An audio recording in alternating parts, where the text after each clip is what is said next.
I believe that God was like, there are people going through that guilt of you falling and you don't want to rise up, that I should share it. You understand that he did not want to go there. I think that was in chapter 4, because he felt like God would have mercy on those people, that God was too merciful. He did not want God to have mercy on them. And I was just like, why is this guy such a hater? Why is he a hater like this? Why? Why? Why? Now, we've already established that Jonah was just a hater, because God decided to have mercy on them because they decided to fast and ask God for mercies and all that. And in God's mercies, God had mercy on them. Now God came to Jonah and was like, Jonah, why are you so angry? You think this is worth being angry about? And it was like, God, what are you saying? This was why I didn't want to do this in the first place, because I know you're going to have mercy on these people, this and that and that and that and that and that. And God was like, all right, okay, so that's how you're going to play the game, no problem.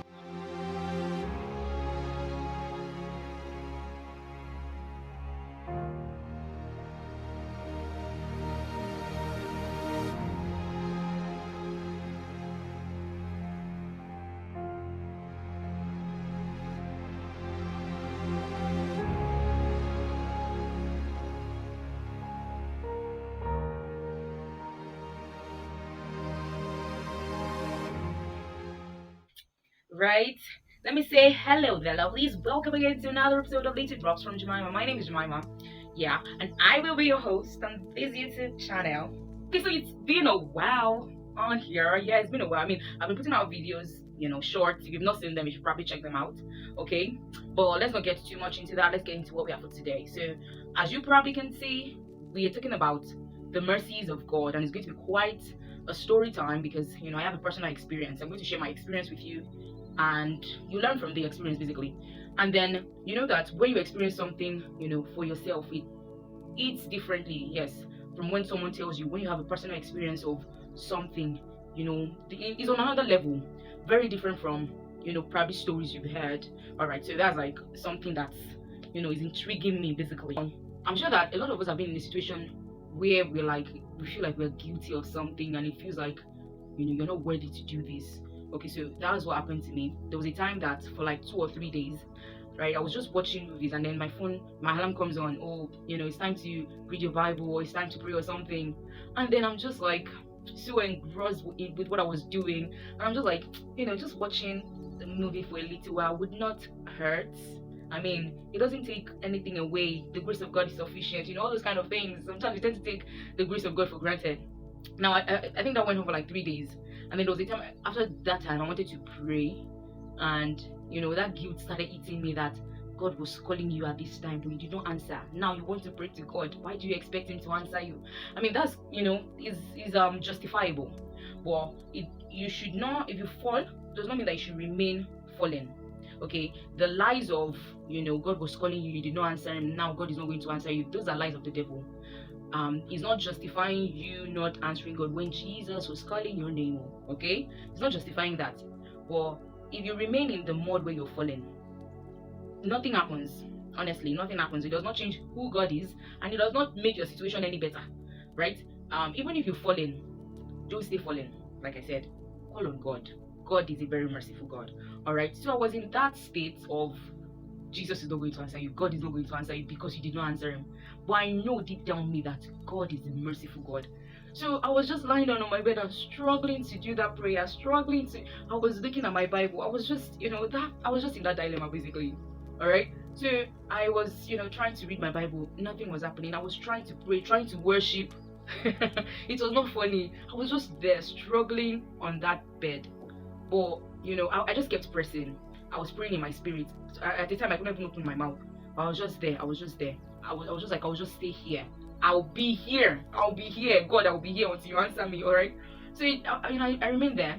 And then I felt like the Spirit of God just showed me to, just study the book of Jonah. Honestly, I have never taken out time to, study the life of Jonah or study the book of Jonah, whatever. I've never taken out that time. Okay. The times I've, talked about Jonah or heard about Jonah, or maybe we're in the Bible study, or some of us were just talking, but to do a personal study, I had never done that. So I felt like God was telling me to, study Jonah. And then I know everybody knows the story of Jonah. What is there in Jonah? Why should I read Jonah? I mean, there's nothing connecting me to Jonah, right? But at that time, I felt like it was the Spirit of God, so I did not argue anything. I just, said, let me study. And there are only 4 chapters in this book of Jonah. Only 4 chapters, right? So I carried the Bible.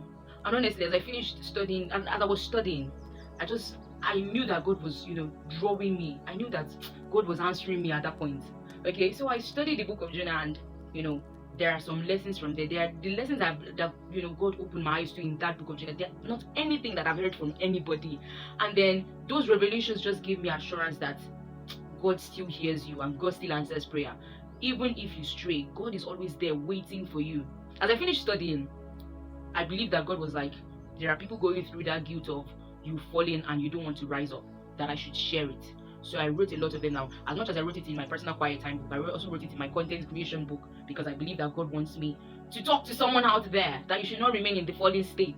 Okay, so I'm going to share some of the lessons from this book. All right, now I wrote them down, so I'm going to be looking at them from my books, because I'll be looking at them from my book basically. Yes. Okay guys, at this point you might be getting some background noise, and that's because the church in my area started doing their program. So you enjoyed the video like that, Sha. Let's continue. Now the first one I wrote was that he knew where God told him to go. Now Jonah knew that God told him to go to this particular place, but he decided not to go there for reasons that are best known to him and God. Although in the later part of the scriptures, we understand that he did not want to go there. I think that was in chapter 4, because he felt like God would have mercy on those people, that God was too merciful. He did not want God to have mercy on them. And I was just like, why is this guy such a hater? Why is he a hater like this? Why? Anyways, right? So we note that Jonah was a hater because he did not want God to have mercy on them. He felt like their sins were too great. Now we understand that God is different from man from this scenario, right? With normal human mind, we're like, these people don't deserve mercy, I don't deserve mercy, or whatever. But God is not a man. Okay, so we should understand that God is not a man.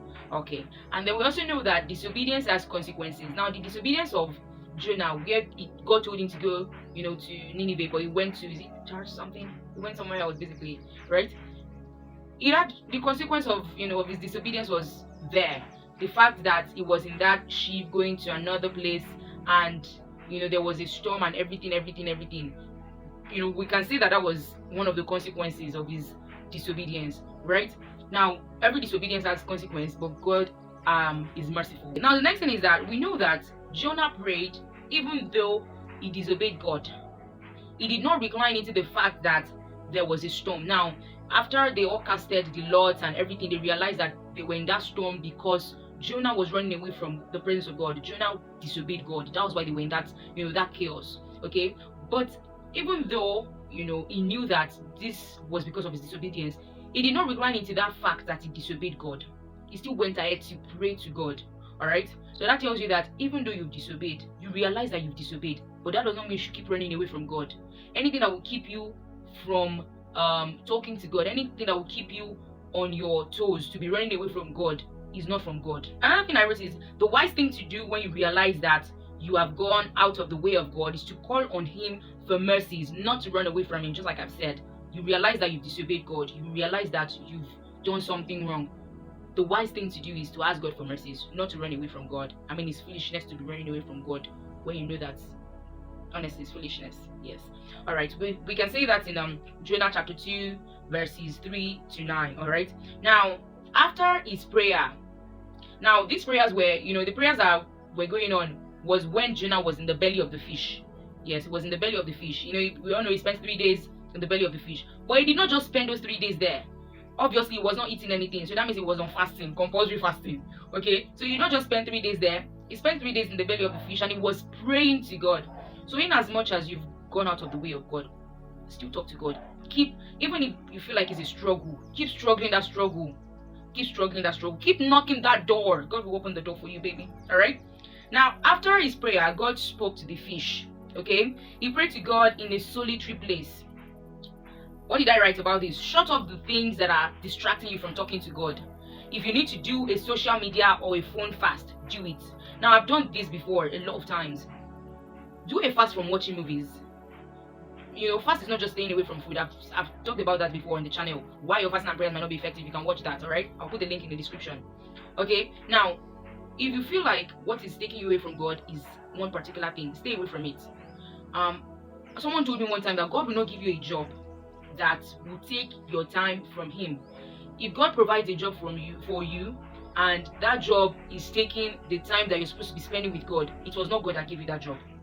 Okay, God will not give you anything that will compete with His place in your life. I mean, those things they're not sin in themselves, but when we overuse them, sometimes it's like we are just not connecting with God anymore. So take a break from everything, take a fast from anything that would take you away from the presence of God. All right. Now, after he asked God for mercies, God pardoned him and instructed him again. So this is, he had asked God for mercies, God has forgiven him, all the issues have been sorted out. But that thing that God told him to do is still there, was still there. So in as much as God has had mercy on you, that assignment that you decided not to do is still waiting for you. Okay, so go back. God is still talking to you. That thing, still do it. You've not done it. He's knocking your door. He's ringing in your heart. Do it. Okay.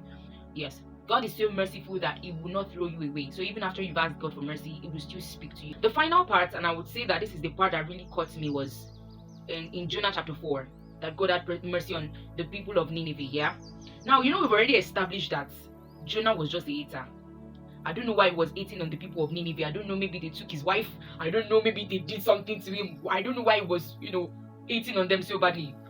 But then, God had mercy on the people of Nineveh, and Jonah was angry. He literally went to carry, I don't know if I should say carry chair. When somebody carries chairs and carries chair and, just sits down on your matter, you already know that this one doesn't want you to succeed. Just be careful of that one. So that's basically what Jonah did, right? He went to carry something, whatever he carried, and he sat afar off watching the city of Nineveh, because God decided to have mercy on them because they decided to fast and ask God for mercies and all that. And in God's mercies, God had mercy on them. Now God came to Jonah and was like, Jonah, why are you so angry? You think this is worth being angry about? And it was like, God, what are you saying? This was why I didn't want to do this in the first place, because I know you're going to have mercy on these people. This and that and that and that and that and that. And God was like, all right, okay, so that's how you're going to play the game, no problem. So God decided to provide a guard, G-O-U-R-D, probably I don't know if it was a protection or something for him, right? God provided that for him, and he cherished that guard. He liked it so much. That's what it means to cherish, right? So he liked it so much, and then overnight, the guard got withered. When he woke up in the morning and saw that the guard was, withered, he was angry. That why did you wither this and this and that and that and that? And God spoke to him again and said, Jonah, so you're angry about this guard. This guard that you did not work for it, though. You just saw it and you liked it. You are angry because it got withered, Abi. Is this worth being angry about? And he was like, yes, it is worth being angry about. Okay? And God was like, if you cherished this guard so much and you feel like the guard withering is worth you being angry about, why are you hating on the fact that I am having mercy on the people that I cherish so much? And then, as I got to that part, it just struck me that God cherishes me. I mean, I tell you, that was what pulled me out of that, that feeling of being guilty and everything. That was what pulled me out. That God cherishes you. You are His people. Yes, you are His person. Oh, I'm His person. I'm God's person. No Jonah is going to stop God from having mercy on me. All right. Now, I feel like at that point, Jonah would have been speechless, because he was like, okay, God, I get your point now. I get why you want to have mercy on this, but I get why you're having mercy on these people. So that, Jonah just reassured me again that God is merciful. In as much as Jonah he found it very worthy of being angry about a small guard that he did not work for it. God created me. He took His time to create me. No. He took His time to make me a speck. Why will He not have mercy on me? No. Why will He will not allow me to just waste away like that? He will not allow you to waste away. His mercies are always there, calling you. So what are we saying in essence? You're a speck. God took time, He took energy and effort to create you. I know Jonah, nothing will stop you from receiving that mercy. Alright? So this is another call for you not to recline into that feeling of being guilty. Don't recline into that feeling of, I've done this. Oh, I've done this. No matter how great whatever sin it is, God is always there calling you. Satan is the father of lies. And anything that would tell you that God will not have mercy on you, yes, it's from the devil. If you listen to it and pay attention to it, my darling, you've made a decision at that point, and that decision can ruin your life. So basically, embrace the mercies of God. If you know that, I've not been studying my Bible enough, go back to studying that Bible.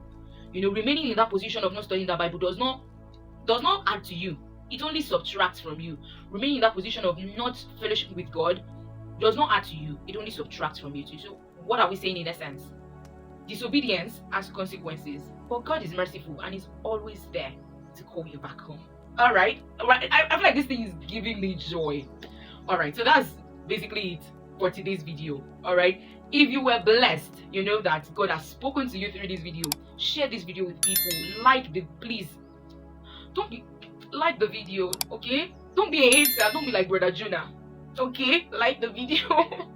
Yes, like the video. Subscribe if you've not. If you watched to this point and you've not subscribed, does not make you any different from Brother Jonah. Okay, so you like, subscribe, and most importantly, personally, I like to share things that that blesses me. If this video has blessed you, share with others. Let them be part of the blessings of God. Let them also know that God is merciful. Let them also know the extent of God's mercies towards them. All right, so thank you guys for watching, and you all will see me next time by God's grace on Little Drops from Jemima. Bye guys, bye.